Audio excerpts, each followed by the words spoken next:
Site ভিজিটের জন্য পুরুলিয়া গিয়েছিলাম। ফিরতে যে এত রাত হবে বুঝতেই পারিনি।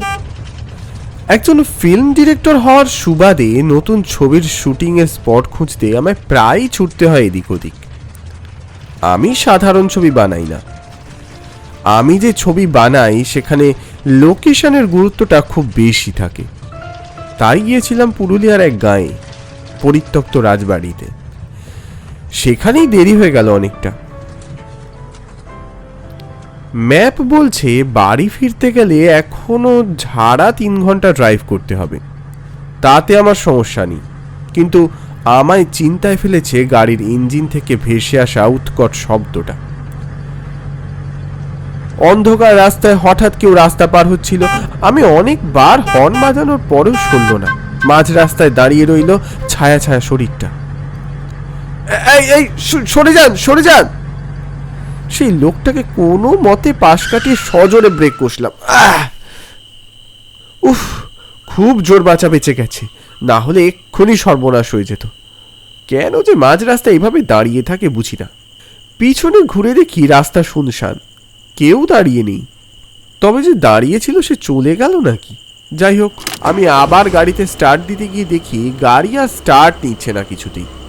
চাবি ঘোরাতে ইঞ্জিনে বিচ্ছিরি একটা শব্দ করে গাড়ি থেমে যাচ্ছে। বার দুয়েক চাবি ঘুরিয়ে হতাশ হয়ে হাল ছেড়ে দিলুম। ফোন বের করে দেখি সিগন্যাল নেই, অথচ একটু আগেই সব ছিল। ধুস, এবার কি করব? অন্ধকার মাখা শুনশান হাইওয়ে, তার মধ্যে কনকনে ঠান্ডা রাত, আর আমি অকেজো গাড়ি নিয়ে মাঝ রাস্তায় একা। দিনের আলো ফোটার আগে কিচ্ছুটি করার উপায় নেই। পেটে খিদে থাকলে ক্লান্তিতে এমনিতেই চোখ বুজে আসে। গাড়িতে বসে থাকতে থাকতে চোখ দুটো জুড়িয়ে এলো। হঠাৎ একটা শব্দে ঘুমটা ভেঙে গেল। তাকাতেই চমকে উঠলাম।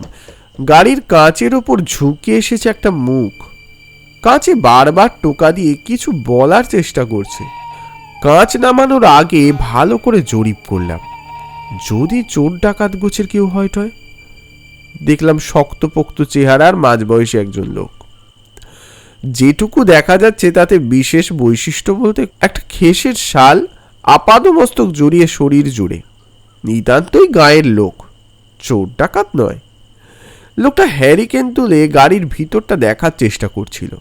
আমি ধীরে ধীরে জানলার কাঁচ নামিয়ে প্রশ্ন করলাম, কিছু বলবেন? বলি, গাড়ি খারাপ হয়ে গেছে নাকি? আগে হ্যাঁ, পুরুলিয়া থেকে ফিরছি, কলকাতা যাব। মাঝপথে গাড়িটা এমন বিপদে ফেললো। সে ঠিক আছে, কিন্তু এখানে এভাবে রাতের বেলায় বসে থাকা কি নিরাপদ? আপনি বরং আমার সঙ্গে আসুন। আজকাল যে কি উপকার করতে চাইলে সন্দেহ হয় বই কি। তাই বললুম, না না, আমি এখানেই ঠিক আছি, ধন্যবাদ। এই ঠান্ডায় এখানে বেশিক্ষণ থাকলে আপনার শরীর খারাপ হতে পারে। তাছাড়া অন্য বিপদও আছে। আসুন, এই সামনেই একটা জমিদার বাড়ি আছে, আমি সেখানে চৌকিদার। আপনি বরং রাতটুকু ওখানেই কাটিয়ে দেবেন। সত্যি ঠান্ডায় তো প্রায় জমেই যাচ্ছিলাম। খিদেটাও চাগিয়েছিল বেশ, তাই ঠিক করলাম ওনার সঙ্গে যাওয়াটাই শ্রেয় হবে। আচ্ছা চলুন। লোকটার সঙ্গে ওর ঘরের দিকে এগোলাম। একটা বাগান বাড়ির ভিতরে ঘর। সেখানে গিয়ে লোকটা আমায় বসালো। ঘরের ভিতরের উষ্ণতায় আমার শরীরটা চনমনে হয়ে গেল। লোকটা একটা বাটিতে করে কিছু সুস্বাদু সিঙ্গাড়া আর চাটনি এগিয়ে দিল। এই নিন বাবু, এটা খেয়ে নিন। ও ধন্যবাদ। আপনি কি এখানেই থাকেন নাকি? আগে এই পিছনে এই জমিদার বাড়িখানা দেখছেন, ওই বাড়িটার চৌকিদার আমি। সবাই আমায় হারান চৌকিদার বলে ডাকে। ও আচ্ছা, আপনি বাইরে কোনো বিপদের কথা বলছিলেন। হিংস্র পশু টশু আছে নাকি এই আশপাশে? না না না না, তা আপনি এত রাতে এই পথে কোথাও দরকারে গিয়েছিলেন? আমার নাম সুরঞ্জন সেনগুপ্ত। আসলে আমি ফিল্ম ডিরেক্টর। সেই ছবির শুটিংয়ের জন্যই একটা জায়গা খুঁজতে গিয়েছিলাম। ফেরার পথে এই বিপত্তি। ও, আপনি ছবি বানান? বাহ বাহ বাহ, দারুণ ব্যাপার। হ্যাঁ, মানে একটু অন্য ধরনের। আমি বেশিরভাগ ভয়ের ছবি মানে ভূতের ছবি বানাই আর কি, তাই এদিক ওদিকে নানান ভুতুড়ে পরিত্যক্ত জায়গার লোকেশনের জন্য ঘুরে ঘুরে বেড়াতে হয়। ও বাবা, এ তো মহাবিপদের কাজ। আপনার ভয় করে না? ভয়? মিথ্যে বলবো না, ভয় পেয়েছি, বিপদেও পড়েছি। তাও আমার ছখানা সিনেমা হিট। এত কিছুর পরেও এখনো সেই স্মৃতিগুলো মনে পড়লে এই চমকে উঠি। রাত প্রায় শেষের দিকে, এখন শুলেও আর ঘুম আসবে না। আপনি চাইলে সেই সব ঘটনা আমায় বলতে পারেন, এই শীতের রাতে একেবারে জমে যাবে। প্রস্তাব মন্দ নয়, অভিজ্ঞতার কথা বলতে কার না ভালো লাগে। কিন্তু আমি বলতে শুরু করার আগেই দূর থেকে কি সব শব্দ ভেসে এলো। হারান চৌকিদারের মুখটা ফ্যাকাশে হয়ে গেল। ঘরের কোণে রাখা হ্যারিকেনটা নিয়ে বাইরে উঁকি দিতেই সেই স্বর থেমে গেল। আমি তারপর বলা শুরু করলাম। তখন আমার তৃতীয় ছবির শুটিংয়ের জন্য লোকেশন খুঁজতে একটা পুরনো রাজবাড়িতে গিয়েছিলাম। এই বাড়িটার মতোই আর কি। সে কি বলবো মশাই, বহুদিনের পরিত্যক্ত সে বাড়ি। চারিদিকে ঝুল আর চামচিকের বাস, ভিতরে একটাও আলো নেই। আমরা আলো ফেলে ফেলে এগোচ্ছিলাম। পুরনো দেওয়ালে সব পুরনো অয়েল পেন্টিংস। হঠাৎই মনে হলো সেই ছবিগুলোর চোখগুলো যেন জ্বলছে। পাশের ঘর থেকে আমাদের এক সঙ্গীর চিৎকার ভেসে এলো। আমরা ছুটতে গিয়ে দেখি অন্ধকার ঘরের কোণে দুখানা জ্বলন্ত চোখ আমাদের দিকে তাকিয়ে আছে। হারান, বলি কার সঙ্গে এত রাতে কথা বলছো? হ্যাঁ, চমকে দেখি ঘরের মধ্যে ধুতি পাঞ্জাবি পরিহিত এক সম্ভ্রান্ত চেহারার বয়স্ক ব্যক্তি ঢুকে এসেছেন। কখন কিভাবে এলেন বুঝতে পারিনি। হারান ভীষণ ব্যস্ত হয়ে উঠল। হ্যাঁ, আরে আপনি কর্তা বাবু? আমি তোমায় যাত্রার সঙ্গে কথা বলতে নিষেধ করেছি না? বলেই লোকটা অদ্ভুতভাবে আমার দিকে চেয়ে রইল। আমার বারবার মনে হচ্ছিল ওনাকে যেন আমি কোথায় দেখেছি। ঠিক আছে বাবু, আমি দেখছি। আসুন, আমি আপনাকে এগিয়ে দিয়ে আসি। বলেই হারান নিভু নিভু লণ্ঠনটা উস্কে দিয়ে ভদ্রলোকের দিকে তাকালেন। বসো বসো, আমি চলে যাচ্ছি, কিন্তু তোমাকে সাবধান করে দিচ্ছি, এখানে যাকে তাকে ঢোকাবে না। লোকটা চলে যেতেই আমি অবাক হয়ে প্রশ্ন করলাম, কে ছিলেন উনি? কি সব বলছিলেন? ও, উনি এই আশপাশেই থাকেন। এবার বলুন তো, আপনি সত্যি সত্যি কোনোদিন ভূত পেতে সাক্ষাৎ পেয়েছিলেন নাকি? হ্যাঁ, সে কথাই আপনাকে বলতে চলেছি। সে এক ভয়ঙ্কর দুঃসংস্মৃতি, বুঝলেন?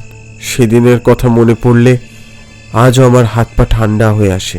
সেই ছবির শুটিংয়ের সময় ঘটেছিল ঘটনাটা। জায়গাটায় এক সময় একটা বৃদ্ধাশ্রম ছিল শুনেছি, এখন পরিত্যক্ত। প্রথমে কিছু বুঝিনি, কিন্তু পরের দিন দিনের বেলায় শুটিংয়ের সময় ক্যামেরার মধ্যে বারবার একটা সাদা রঙের কিছু ফুটে উঠছিল। সেদিন শুটিং করতে রাত হয়ে গিয়েছিল, আর দিনের আলো শেষ হওয়ার সঙ্গে সঙ্গেই কান্নার শব্দ শুনতে পেলাম দোতলার ওই ভাঙা ঘরটা থেকে। আমরা বুঝতে না পেরে ছুটতে গেলাম ওপরে। লম্বা অন্ধকার করিডোর, কোথাও কেউ নেই। হঠাৎ একটা ভাঙা হুইল চেয়ার গড়িয়ে গড়িয়ে এগিয়ে এলো দেখতে পেলাম আমাদের দিকে। আমরা কোনো মতে পালিয়ে বাঁচলেও আমাদের টিমের অ্যাসিস্ট্যান্ট ডিরেক্টরকে সেদিন থেকে আর খুঁজে পাওয়া যায়নি। বলেন কি? এ তো ভয়ঙ্কর ব্যাপার। তবে বয়স্ক মানুষদের বিরক্ত করা তো আপনাদের ঠিক হয়নি, বলুন? বয়স্ক মানুষ? না না না, আপনার কোথাও ভুল হচ্ছে। ওই বৃদ্ধাশ্রম পরিত্যক্ত ছিল, ওখানে কেউ ছিলই না। কোনো এককালে মানুষজন থাকতো, কিন্তু তারপরে ওই বৃদ্ধাশ্রম বহুদিন বন্ধ হয়ে গিয়েছিল। বাবু, সাদা চোখে কাউকে দেখতে পেলে কি তাকে দেখা যায়? আবার কাউকে না দেখলেই যে সে নেই, এমন ভাবনা কেন? কথা শেষ করেও আমার দিকে চেয়ে অদ্ভুতভাবে হাসতে থাকলো। আমি কিছু বলার আগেই জানলার বাইরে ঠক ঠক লাঠির শব্দ শুনতে পেলাম। কে যেন খোনা গলায় বলে উঠল, হারান, ও হারান, কোথায় গেলি রে? ওই যে ছোড়াটাকে জোগাড় করে আনলি, সে তো কোনো কাজই করছে না, সেদিকে খেয়াল নেই, তুই এই লোকটার সাথে বসে গপ্প করছিস। আমি অবাক হলাম। দেখলাম হারান লণ্ঠন হাতে এগিয়ে গেল জানলার সামনে, মুখ বাড়িয়ে কাকে যেন বলে উঠল, সবাই শাস্তি পাবে, চিন্তা করবেন নি। কই ও ছোড়া, চলুন তো দেখে আসি তার আগে একবার। হারান এগিয়ে এসে বলল, বাবু আপনি একটু বসুন, আমি আসছি। খবরদার এই ঘরের বাইরে একেবারে বের হবেন না যেন। হারান চলে গেল। অন্ধকার ঘরের মধ্যে আমি একা বসে রইলাম। আমার মনের মধ্যে অস্বস্তি শুরু হলো। মনে হলো কয়েক জোড়া চোখ যেন অগোচরে চেয়ে রয়েছে আমার দিকেই। ঘরের বাতাসটা ভারী হয়ে উঠতে লাগলো ক্রমশ। আমার এই লোকগুলোর মতিগতিক মোটেও সুবিধে লাগলো না। মনে হলো এই জায়গায় আমি বেশিক্ষণ থাকাটা নিরাপদ নয়। ঘর থেকে বেরোতেই দেখতে পেলুম মৃদু লণ্ঠনের আলো ঝোপের পাশেই। হারান লণ্ঠনাতে ঢুকে যাচ্ছে রাজবাড়ির ভিতরে। কি মনে হলো আমি ওর পিছু নিলাম। এতটাই অন্ধকার যে কিচ্ছু দেখা যাচ্ছে না এখানে, শুধু একটা কান্নার শব্দ। আমায় ছেড়ে দাও, ছেড়ে দাও আমায়, আমি এইভাবে কতদিন থাকবো। পরিচিত গলার স্বর শুনে ভিতরে উঁকি দিয়েই চমকে উঠলাম। ঘরের মেঝেতে বসে বসে রনি, আমার অ্যাসিস্ট্যান্ট ডিরেক্টর, মেঝে থেকে কালো দাগ মোছার আপ্রাণ চেষ্টা করছে। আর হারান চৌকিদারের হাতের লণ্ঠন দুলে দুলে সারা ঘরে আলো ফেলছে। আর ঘরের যেখানে যেখানে অন্ধকার সেখানে হাঁ হয়ে আছে বিভৎস কতগুলো মুখ। তাদের প্রতিহিংসাময় চাহনিতে আমার অন্তরাত্মা কেঁপে উঠল। কিভাবে নিজের অজান্তে আমি চিৎকার করে উঠলাম, কি হচ্ছে সব, কি হচ্ছে? আমাকে দেখতে পেয়ে রনি আমার দিকে এগিয়ে এলো। সুরঞ্জন দা, সুরঞ্জন দা, আমায় বাঁচাও, ওরা আমায় মেরে ফেলবে। কিন্তু তুই এখানে কিভাবে এলি? সেদিন ওই পরিত্যক্ত বৃদ্ধাশ্রমে ওই ঘটনার পর তোমরা তো পালিয়ে এলে। আমি আসতে পারিনি, আমি জ্ঞান হারিয়ে ফেলেছিলাম। তারপর জ্ঞান ফেরা অবধি আমি এখানে বন্ধ। এখানে থাকলে আমি পাগল হয়ে যাব। ওরা ওরা আমার জীবন অতিষ্ঠ করে তুলেছে। আমি ওদের 5 ফরমাস কাটার লোক হয়ে গেছি। ওরা কেউ মানুষ নয়, অশরীরী, অশরীরী। সব শুনে আমার হাত পা ঠান্ডা হয়ে এলো। হারান চৌকিদার হাতে ধরা হ্যারিকেনের আলো কমিয়ে দিতেই আধার ফুড়ে ওই বিকৃত চেহারা প্রেতগুলো ধীরে ধীরে এগিয়ে আসতে লাগলো আমাদের দিকে। আজকে আজকে সব হিসেব নিকেশ হয়ে যাবে বাবু। বড় পাড়ের মানুষদের বিরক্ত করার ফলাফল ওরা আজ হাতে নাতে দিতে এসেছে। এতদিন আমি ঠেকিয়ে রেখেছিলাম, আজ আর পারবো না। কি কি বলছেন আপনি? কারা ওরা? আর আপনি কে? কে আপনি? ওরা বড় বাড়ির লোক বাবু, ওদের আলাদা জগৎ যে। কিন্তু অপঘাতে শেষ হওয়ার পর অনেকে যে তাদের প্রিয় জায়গাকে নিজের পরপারের জগৎ বানিয়ে নেয়। আমি সেই এপার আর ওপারের চৌকিদার, হারান চৌকিদার। এই হারান, ওর সঙ্গে এত কথা কিসের? ওদেরকে ওদেরকে আমাদের হাতে তুলে দে হারান। আমাদের অনেক ক্ষতি করেছে ও। আমাদের ছেলে মেয়েরা আমাদের বাড়ি থেকে বের করে দিয়েছিল। ওই বৃদ্ধাশ্রমটুকুই ছিল আমাদের শেষ আশা। ভালো মন্দে চলেই যাচ্ছিলাম, কিন্তু এক বজ্রপাতে ওই বৃদ্ধাশ্রম ভেঙে টুকরো টুকরো হয়ে গেল। পড়ে রইল পরিত্যক্ত একটা খলস। আমরা প্রত্যেকে গত হওয়ার পর ওখানেই আশ্রয় নিয়েছিলাম। আমাদের নিষ্ঠুর ছেলে মেয়েরাও আমাদেরকে তাড়িয়ে দিল। আর শেষে তোরাও। তোদেরকে ছাড়বো না, ছাড়বো না, তোদেরকে ছাড়বো না।